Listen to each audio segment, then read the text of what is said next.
د دې سټرکچر څنګه دی په سټرکچر باره کې به درته ته ووایم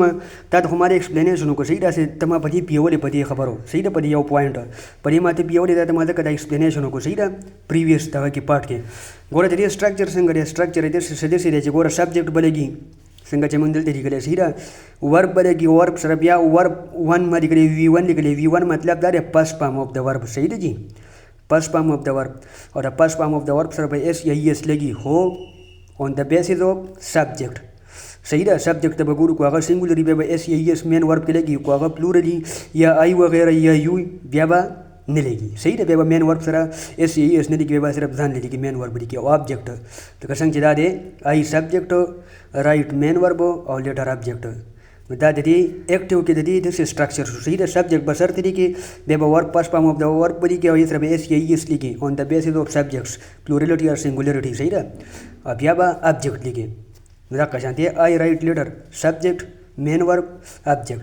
ها پیسیو کې د دې څنګه سټرکچر دی پیسیو کې د دې سټرکچر داسې دی ګوره دا ته ما ویلي کنه چې آبجیکټ به د سبجیکټ ځای ته راشي هیلپینګ ورب به لګي پکې صحیح ده هیلپینګ ورب به لګي هیلپینګ ورب د پریزنټ انډیپینډنټ تا ته ما وختي ساعت کې مو ویلو چې هغې لپاره د پریزنټ کنټینیوس نه هیلپینګ ورب راولي SMR صحیح ده او اون د بیسس آف دیټ سبجیکټ به ته استعمالوي صحیح ده ورب V3 ما لیکلی ورب تھرډ فارم آف د ورب ما لیکلی صحیح ده تھرډ فارم آف د ورب به استعمالوي ځکه موږ ویلي دي چې موږ په پیسو کې تھرډ فارم آف د ورب ځکه استعمالوو چې دا موږ سره د دې ایکشن ریزلټ ښیي صحیح ده نو چې کله د ایکشن ریزلټ ښیي او دا موږ ته دا ښیي چې یاره د دې ایکشن څه شی شوي دي دا ایکشن په چا کړی شوی دی په سبجیکټ کړی شوی دی نو بیا موږ دلته څه استعمالوو تھرډ فارم آف د ورب استعمالوو بیا بای دی صحیح ده بای تا ته مو ویل چې بای به استعمالوي پکې صحیح ده دا موږ ته دا ښیي چې لکه دا کار په دک کړی شوی دی او بیا سبجیکټ دی سبجیکټ هغلته سټارټ کړي دلته اینډ کړی صحیح ده دلته اینډ کړی او ما ته لیکلي چې ممبر هیلپینګ ورب از آلویز یوز آن د بیسس اف آبجیکټ ها دې کې بله خبره دا ده په دلته خو مین ورب د سبجیکټ په بنیاد باندې ته هغې سره S یا ES لګې په ایکټیو کې خو چې کله پیسې ته وړی نو بیا به پیسو کې ته آبجیکټ ته ګورې ښه ځکه آبجیکټ سر ته راځي که نه چې آبجیکټ سر ته راځي نو د هغې مطابق به ته هیلپینګ ورب لګې د هغې مطابق به ته هیلپینګ ورب لګې که آبجیکټ سینګولر و نو هغه هیلپینګ ورب به لګې چې کومه سینګولرټي شو کوي کوم چې سینګولر ریپرزنټ کوي او که چېرته آبجیکټ پلورل و نو بیا به ته هغه هیلپینګ ورب استعمالوي چې کوم پلورلټي ریپرزنټ کوي پلورلټي څه کوي شو کوي دا تا ته زه اوس اگزامپل در کوم صحیح ده ګورې he eats an apple او ایک سیب کھاتا ہے نو he سنگولر دی ایټس نو S یا ES ورسره راځي د دې د وجې او ان ایپل دا ایکټیو وایي شو ګوره دا به چې پیسې شو نو بل شي دا ایپل به ان ایپل به دې سر ته راشي هغې سره به د دې ایپل په بنیاد باندې به هیلپینګ ورب ولګي ګوره ان ایپل از ایټن بای هیم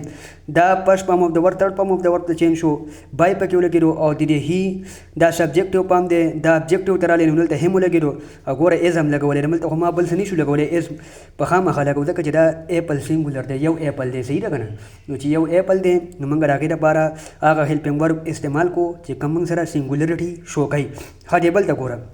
دے پلے کرکٹ او کرکٹ کھیلتے ہیں تو اوس بره خبره دلته نه ده ښه په ایکټیو کې خو خبره د سبجیکټ ته خو چې پیسې وتړی بیا به په آبجیکټ په بنیاد باندې ته هیلپینګ ورب لګې نو کرکټ خو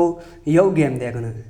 کرکټ یو گیم دی که نه ټول گیمونه خو نه دي که نه گیمونه خو د خدای بلا دي هاکي ده فټبال دی صحیح ده پولو ده او چې دی بیسبال دی ټینس دغه دی ټیبل ټینس دی صحیح ده ټینس دی ریکټ دي سکواش دی هر یو چې دی سپورټ دی که نه خو دا کرکټ پکې ځان یو گیم دی نو کرکټ دا یو دی که نه سینګولر دی نو دلته به کرکټ از پلیډ بای دیم ها یو اٹینڈیڈ دا کلاسز الکه وایي یو اٹینڈ دا کلاس الکه آپ کلاس لیتے ہیں الکه وایي ته کلاسونه اخلي نو ګوره دا ایکټیو وایي شو نو ګوره دا چې پیسې وتړی نو کلاسز بلته سر ته راشي که نه نو د دې په بنیاد به ته هیلپینګ ورب لګې ګوره کلاسز آر اٹینډډ بای یو صحیح ده کلاسز آر اٹینډډ بای یو ځکه دا یو ځکه نه چینج کېږي چې په یو کې څه فرق نه راځي یو کو ته په ایکټیو کې کو په پیسو کې هغه کس یادې صحیح ده ته هغه کس طرف ته اشاره کوي یو ځکه دلته په سبجیکټیو کې کیس کې یو ده او ابجیکټیو کې یو ده صحیح ده دې کې چینجز نه راځي صحیح ده که نه ګوره سبجیکټ دا دغه خبره ما کلیر کړه چې هیلپینګ ورب از آلویز یوزډ آن د بیسس اف آبجیکټ دلته آبجیکټ چونکې ډېر دي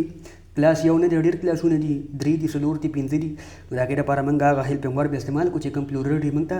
So kay daw zamanga tena neura the topic of discussion active passive oppo present indefinite ko tasu tidi kise confusion mi you can ask me anytime.